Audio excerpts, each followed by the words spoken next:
সরল করতে বলেছে 1 পূর্ণ 1/2 ভাজিত 4/9 ভাজিত 13 পূর্ণ 1/2 এটাকে আমরা সরল করব। দুটোই ভাগ চিহ্ন আছে, কোনো ব্যাপার নয়। এখন আমরা কি করব? 1 পূর্ণ 1/2 মানে কত? 3/2 ভাজিত 4/9 আছে, 4/9 লিখে দিলাম, ভাজিত 13 পূর্ণ 1/2 মানে 13.27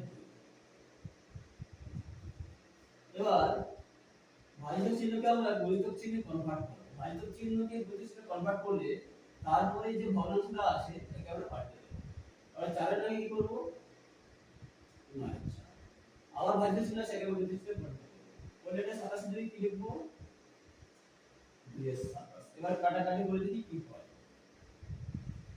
2 দিয়ে কাটলে 3 9 27। এই 9 কেটে গেল। এখানে যদি কাটলো, এখানে যদি কাটলো, উপরে থাকলো কত? 1, নিচে থাকলো কত? 1 7। তার মানে